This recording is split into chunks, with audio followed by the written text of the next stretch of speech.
Subscribe sekarang channel YouTube Novelas Kadina. Gratis. Bab 6466. Pihak penjual merasa bahwa keputusan Victoria lebih masuk akal. Meskipun ketiga tetua itu sangat berkuasa. Mereka telah berlatih secara terpencil selama bertahun-tahun. Mereka tidak tahu banyak tentang masyarakat modern. Dan mereka tidak tahu bagaimana menggunakan teknologi modern untuk menyelidiki petunjuk. Jika mereka diminta untuk mencari seseorang, mereka mungkin tidak memiliki kemampuan tersebut. Akan lebih baik membiarkan para penjaga kavaleri yang terlatih dengan baik ini dan anggota-anggota yang lebih kuat dari kamp harimau pergi untuk melakukan penyelidikan. Mereka bukan hanya prajurit yang tangguh, tetapi juga telah menerima pelatihan militer yang sistematis. Mereka hampir sama dengan agen. Sebaiknya biarkan mereka yang melakukan penyelidikan.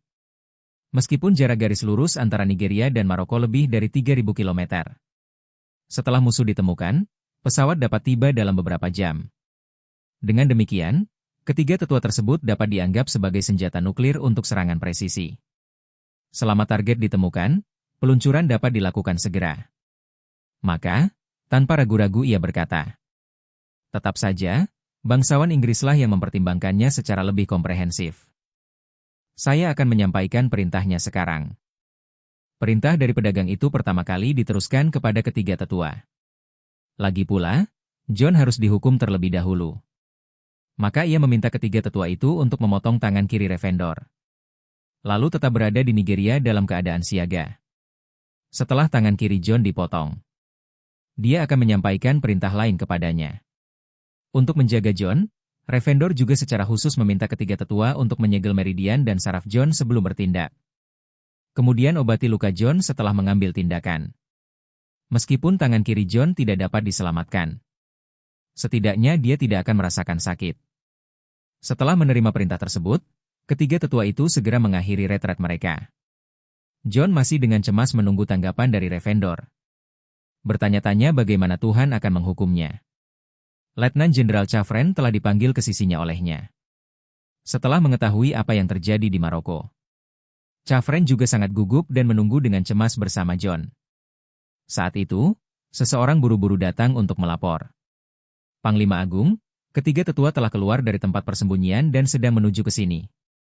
John tidak tahu bahwa ketiga tetua itu akan datang mencarinya, dan berkata kepada Chafren, "Kurasa Tuhan ingin memindahkan ketiga penatua itu kembali." Chafren mengangguk dan berkata, "Kali ini kita tidak mendapatkan kelinci itu." Jadi, memindahkan ketiga penatua itu kembali adalah hal yang wajar. Saat mereka sedang berbicara, ketiga tetua itu mendorong pintu hingga terbuka dan masuk. Pemimpinnya adalah Brovnen, salah satu dari tiga tetua. Siapa juga yang terkuat di antara mereka semua?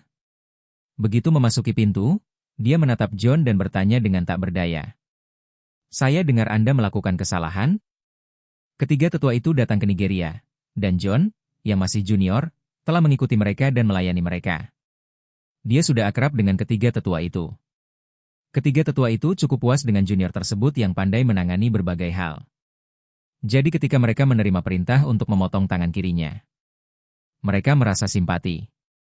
John tidak menyangka bahwa ketiga tetua itu akan menanyakan kesalahannya begitu mereka membuka mulut, jadi dia buru-buru berkata, "Menanggapi sesepuh besar itu, musuh tidak datang ke Nigeria kali ini. Namun malah menghancurkan pangkalan kita yang lain. Sejujurnya, tidak ada yang bisa saya lakukan." Brovnen mengangguk, menatapnya, lalu menatap tangan kirinya, kemudian berkata, "Kalau saya ingat dengan benar, Anda seharusnya bukan kidal, kan?" John secara tidak sadar berkata, "Tidak, ada apa, Sesepuh Agung?" Brovnen tidak berbicara, tetapi langsung meraih pergelangan tangan kirinya dan berkata, "Nak, meskipun aku sangat mengagumimu, aku tidak berani melanggar perintah Tuan. Jangan salahkan aku." Setelah itu, pikirannya bergerak, dan dua aliran energi spiritual seketika terpisah dari tubuhnya. Salah satunya disuntikkan ke pergelangan tangan kiri John. Membungkus pergelangan tangan sepenuhnya, membuat John kehilangan semua persepsi terhadap tangan dan pergelangan tangan kirinya. Dan aliran energi spiritual lainnya berubah menjadi pisau tajam yang tak terlihat, yang dengan cepat menembus pergelangan tangan kiri John. John sama sekali tidak merasakan sakit. Saat ia sedang berpikir keras, ia melihat tangan kirinya terlepas dari pergelangan tangannya. meninggalkan bekas luka yang rapi di pergelangan tangannya. Karena perlindungan energi spiritual, tidak setetes pun darah keluar dari luka tersebut. John sangat ketakutan hingga wajahnya pucat pasi, dan dia langsung berkata, "Tanganku, tanganku. Tetua Agung. Mengapa kau melakukan ini?" Brovnen berkata dengan enteng, "Tuhan memerintahkan bahwa engkau, sebagai panglima tertinggi pasukan sayap kanan, tidak bertanggung jawab atas pasukan tersebut. Hari ini, aku akan memotong tangan kirimu. Saya harap kamu bisa belajar dari rasa malu ini dan tidak pernah mengulangi kesalahan yang sama lagi. Selain itu, saya juga menutup pembuluh darah, saraf dan meridian di pergelangan tangan Anda dengan energi spiritual. Kamu tidak merasakan sakit, tetapi tangan kirimu tidak bisa disambung kembali." Setelah berbicara, dia berkata, "Aku telah menyelamatkan hidupmu, kenapa kau tidak segera berterima kasih padaku?" Pada saat itu, John merasa sangat tersinggung. Jebakan di Nigeria ini bukanlah idenya atau misinya sama sekali. Itu adalah ide Tuhan. Alasan mengapa dia berpartisipasi di dalamnya tidak lain adalah karena dia memilih wilayahnya sendiri sebagai lokasi jebakan tersebut. Musuh tidak tertipu. Seharusnya itu menjadi tanggung jawab dalang di balik layar. Apa hubungannya dengan saya? Mengapa kamu memotong tangan kirimu? Meskipun pergelangan tangannya tidak merasakan sakit, hatinya tetap terasa seperti ditusuk pisau. Dia dulunya seorang komandan yang hebat dan berkuasa, tetapi sekarang dia adalah seorang penyandang disabilitas dengan satu tangan yang hilang. Bukankah dia hanya menanggung kesalahan Tuhan? Tidak apa-apa untuk menerima kesalahan. Namun, ia harus bersyukur kepada Tuhan karena telah menanggung kesalahan tersebut. Benda macam apa itu? Namun, meskipun ia merasa tidak bahagia dan menyimpan dendam di dalam hatinya, dia tidak berani menunjukkan ketidakpuasan apapun saat ini. Ia berlutut di tanah dengan hormat, sambil berkata dengan rasa malu yang mendalam, Bawahan ini bersyukur kepada Tuhan karena tidak membunuhku dan menyelamatkan nyawaku." Bab 6467. Setelah memotong tangan kiri John, Tetua Agung Brovnen mengambil tangan John yang terputus dari tanah dan berkata, "Kita masih harus terus mundur ke sini dan menunggu perintah selanjutnya dari Tuhan. Jika Tuhan memberi Anda kesempatan untuk memperbaiki kesalahan Anda, kamu harus meraihnya dan jangan pernah mengecewakan Tuhan lagi." John hanya bisa mengangguk berat dan berkata, "Silakan yakin, Tetua Agung, saya akan melakukan yang terbaik." Setelah itu, dia berbisik, "Terima kasih, Tetua Agung, atas belas kasih yang telah kau tunjukkan." John tahu betul bahwa Tetua Agung telah bersikap sangat baik kepadanya. Dia tidak merasakan sakit apapun ketika tangan kirinya dipotong. Semua ini berkat perlindungan dari Tetua Agung dengan energi spiritual. Jika tidak, rasa sakit yang hebat pada saat pemotongan dan rasa sakit selanjutnya selama penyembuhan luka pasti akan sangat tak tertahankan. Brovnen sedang berada di Nigeria akhir-akhir ini. Dia juga tahu bahwa John agak dirugikan dalam hal ini. Namun ia tidak bisa mengucapkan kata-kata seperti itu, jadi ia berkata, "Kita semua adalah anggota keluarga Wu. Tidak perlu berterima kasih. Kami bertiga akan terus menyepi di sini. Jaga dirimu baik-baik." "Bersembunyi di sini?" tanya John dengan terkejut. Pria misterius itu melewati tempat ini. "Jadi, bukankah ketiga tetua itu akan kembali?" Brovnen berkata dengan ringan, "Tuhan memerintahkan kami untuk terus mundur ke sini. Jadi, tentu saja kita tidak bisa melewatkan satu langkah pun." Setelah mendengar itu, John menjadi semakin bingung. Dia tidak mengerti mengapa Tuhan tidak mengizinkan ketiga penatua itu pergi. Jika mereka tidak dipindahkan, bukankah lebih baik membiarkan mereka pergi ke Maroko? Untuk menemukan keberadaan musuh dan mencari kesempatan untuk membunuh musuh dengan satu pukulan? Namun, Brovnen telah mengatakan bahwa ini adalah perintah Tuhan. Jadi dia tidak berani bertanya secara detail, sehingga dia dengan hormat berkata, "Lalu aku akan mengantar ketiga penatua itu pergi." "Tidak perlu." Brovnen melambaikan tangannya, berbalik, dan berjalan keluar. Ketika ia hampir mencapai pintu, ia berkata dengan tenang tanpa menoleh ke belakang, "Nanti aku akan membakar tanganmu yang terputus itu dengan api sungguhan. Jangan khawatir soal itu." Setelah itu, dia pergi. Hanya John dan Chavren yang tersisa di ruangan itu. melihat pergelangan tangan kiri John telah dipotong. Chafren berlutut dengan satu lutut dan berkata dengan rasa takut dan cemas. Saya tidak menjalankan tugas saya dengan baik, tolong hukum saya. Seorang bawahan yang baik harus belajar untuk menanggung kesalahan atasan yang telah mempromosikannya. Sekalipun dia tidak bisa melakukannya. Dia harus bertanggung jawab atas dirinya sendiri dengan berbicara. Chafren tahu bahwa Laksamana besar sedang menanggung akibat dari kegagalan keputusan Lord kali ini. Jadi, wajar saja jika dia harus membuat Laksamana besar merasa lebih baik. Benar saja, melihat Chafren berlutut di tanah untuk meminta maaf. Suasana hati John sedikit membaik. Lalu dia menghela napas dan berkata, "Bangunlah. Tuhan memerintahkan ketiga penatua itu untuk tetap di sini. Dia pasti menerima perintah lain. Mulai sekarang, kau dan aku harus bertarung sampai mati. Jika tidak, yang akan dipotong selanjutnya bukanlah pergelangan tangan, melainkan leher." Chafren menyatukan kedua tangannya dan berkata dengan sangat hormat, "Tenanglah, Panglima tertinggi, saya akan melakukan yang terbaik." Begitu Chafren selesai berbicara, John menerima telepon dari Revendor. Melalui telepon, Revendor mengulangi tugas yang telah diberikan Victoria kepadanya dan mengatakan kepadanya, "John, ini kesempatan bagus bagimu untuk memperbaiki kesalahanmu. Maroko tidak besar, tetapi juga tidak kecil. Kemungkinan lebih dari 10.000 orang ingin segera keluar tanpa terdeteksi hampir nol. Jadi, orang-orang itu seharusnya masih berada di Maroko.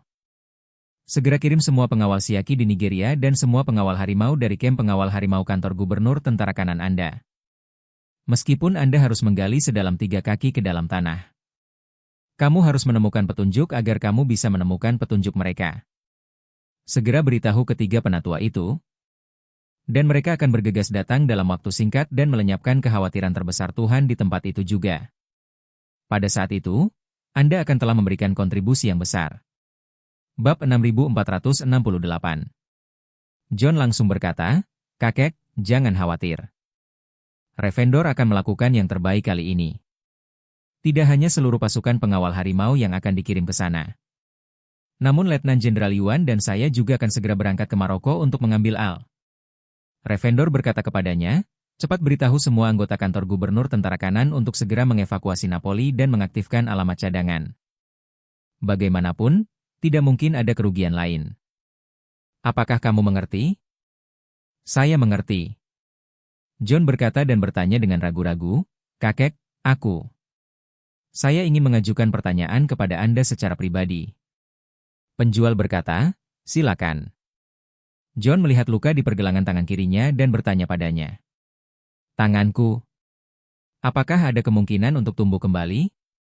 Penjual itu terdiam sejenak, lalu berkata, "Suatu kali aku mendengar Tuhan menyebutkan sebuah pil bernama pil pembentuk ulang, yang dapat memulihkan tubuh seseorang dan menumbuhkan kembali anggota tubuh yang patah. Tapi saya hanya pernah mendengarnya dan belum pernah melihatnya." John langsung bersemangat ketika mendengar tentang pil ini dan berkata berulang kali, "Terima kasih, kakek. Terima kasih, kakek." Dalam hatinya, ia tahu bahwa pada dasarnya mustahil untuk membuat ramuan sekuat itu dengan kekuatannya. Namun karena Tuhan menyebutkan pil ini, kemungkinan besar dia bisa berhasil.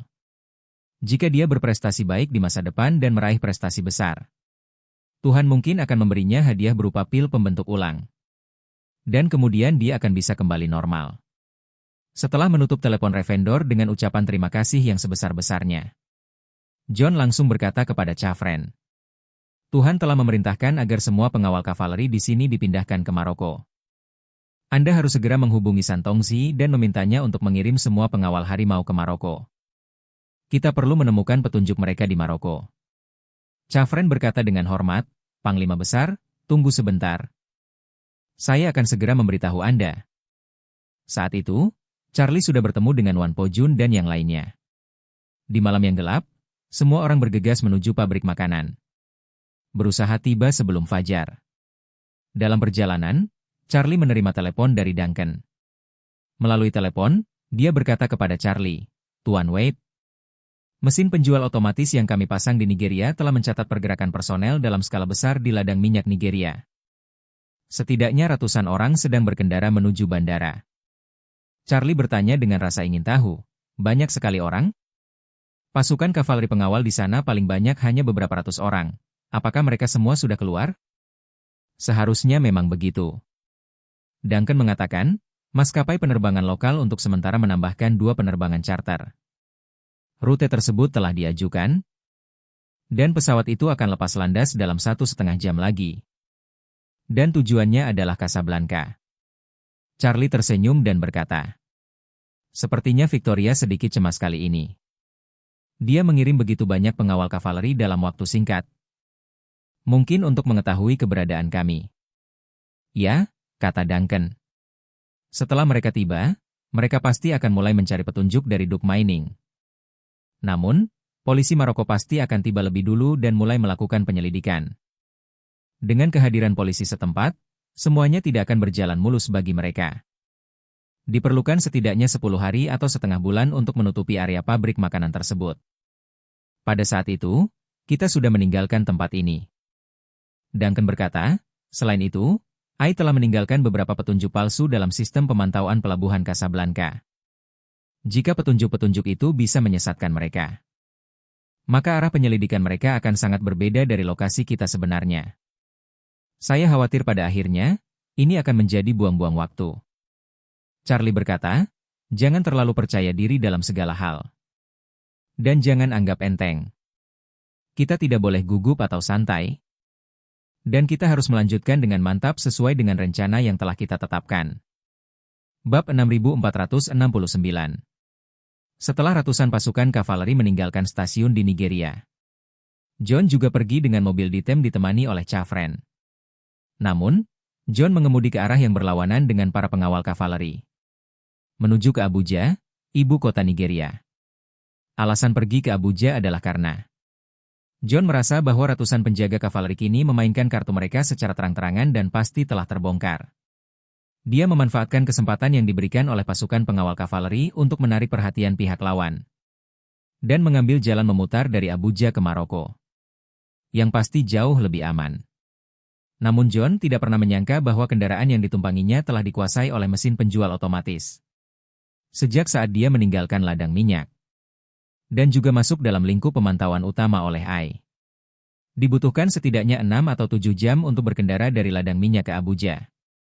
Saat dia tiba, hari sudah pagi. John mulai mengatur evakuasi darurat kantor gubernur Angkatan Darat Kanan di jalan. Sesuai dengan prosedur kerja normal kantor gubernur. Sistem tersebut harus memenuhi persyaratan dasar yaitu 1 sistem utama dan 2 sistem cadangan. Itu berarti 1 stasiun utama dan 2 stasiun cadangan. Jika terjadi kecelakaan, sistem dapat langsung dialihkan ke stasiun cadangan. Tidak semua anggota kantor gubernur Tentara Kanan mengetahui tentang stasiun cadangan tersebut. Mereka yang mengetahui tentang stasiun cadangan pada dasarnya adalah orang-orang kepercayaan tingkat tinggi dari kantor gubernur Tentara Kanan.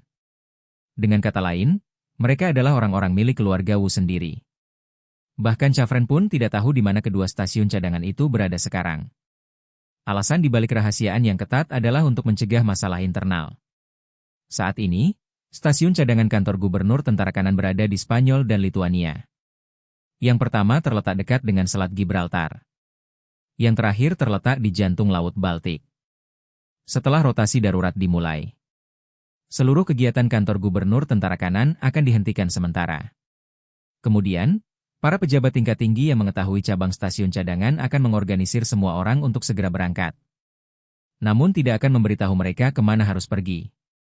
Dan bagaimana cara sampai ke sana hingga mereka tiba di stasiun baru. John hanya melirik peta dan memutuskan untuk memindahkan kantor gubernur Tentara Kanan ke Lituania. Alasannya sederhana. Tempat itu adalah tempat terjauh dari Maroko, tempat yang penuh masalah. Sebaliknya, Spanyol dipisahkan dari Casablanca di Maroko oleh Selat Gibraltar. Sebuah perahu motor kecil dapat mencapai lokasi tersebut dalam waktu 1 jam. Yang sama artinya dengan menancapkan tiang ke api. Namun setelah dipikirkan kembali, sepertinya memilih Lituania bukanlah pilihan yang tepat. Ketika tiba saatnya untuk melapor kepada Tuhan, Tuhan akan mengetahui motifnya memilih Lituania hanya dengan sekali lihat. Dengan tak berdaya, ia hanya bisa menyerah pada Lituania.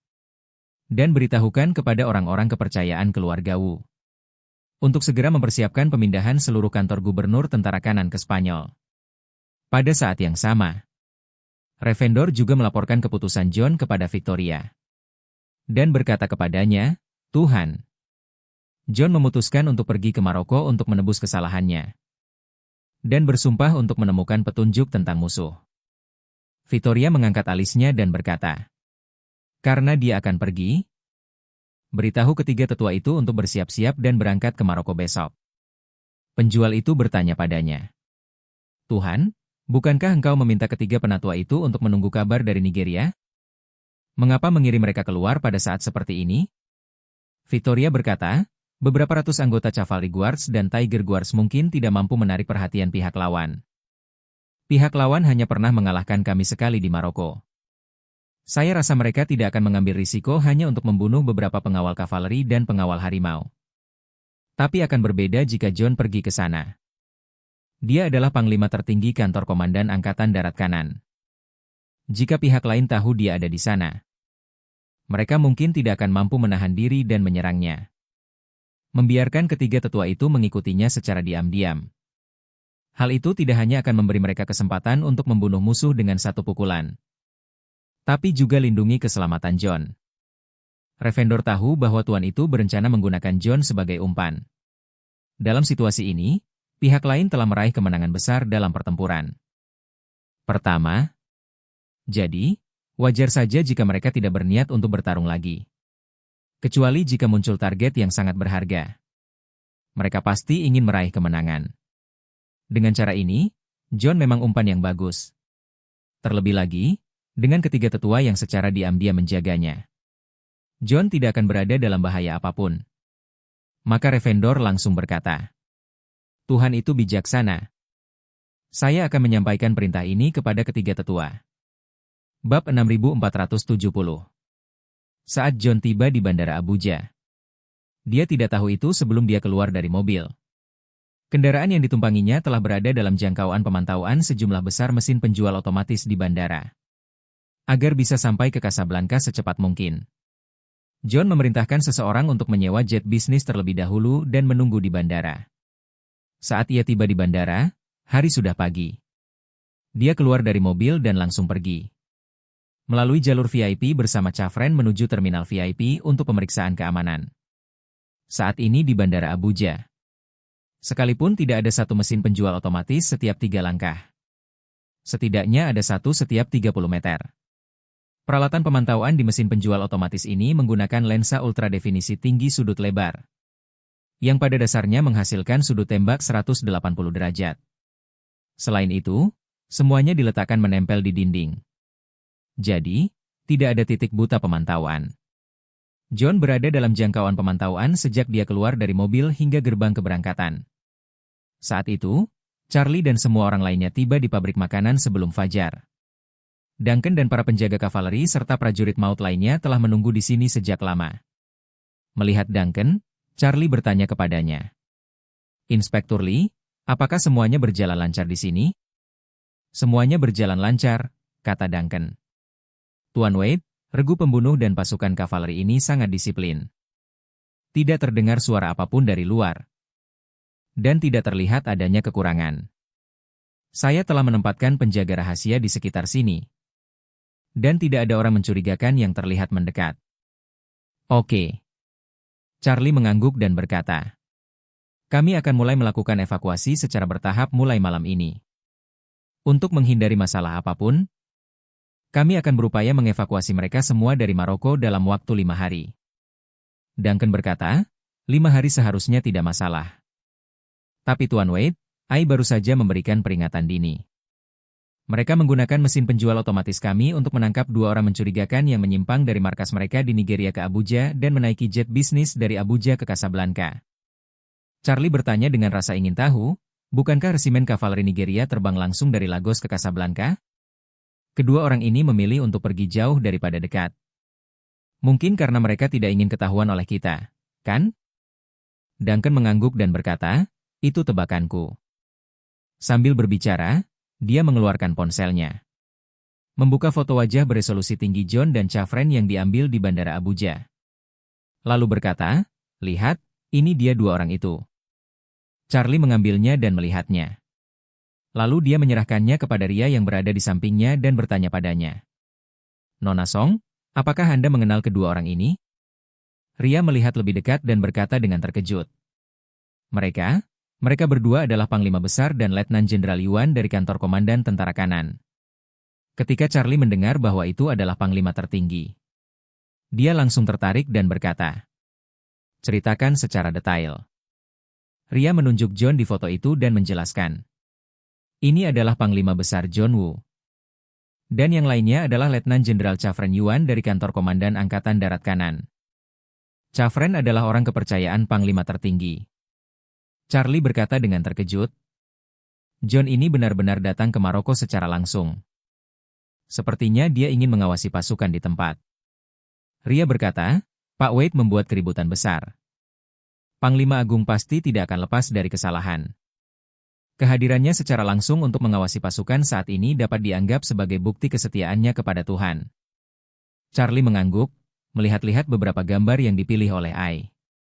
Lalu berkata dengan terkejut, aneh. Mengapa tangan kiri orang ini selalu tersembunyi di dalam lengan bajunya?